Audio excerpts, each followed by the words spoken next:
Let's see how to enable or disable autocorrect flag repeated words in Microsoft Word. First off, we want to open Microsoft Word. And as you can see right here, we have our document ready.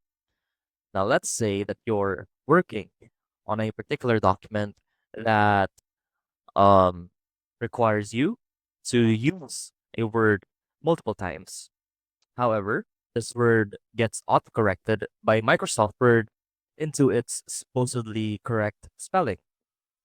And let's say that you want to turn this feature off since it's going to be annoying. So to do that, first click on the File tab, and from here, click on Options. Now click on Proofing, and simply look for this one that says Flag Repeated Words. On that will disable flagging and autocorrecting repeated words. And when you click on that or check on that box, it will flag and autocorrect repeated words. Now, click on OK. And that is how you can enable or disable autocorrect flag repeated words in Microsoft Word.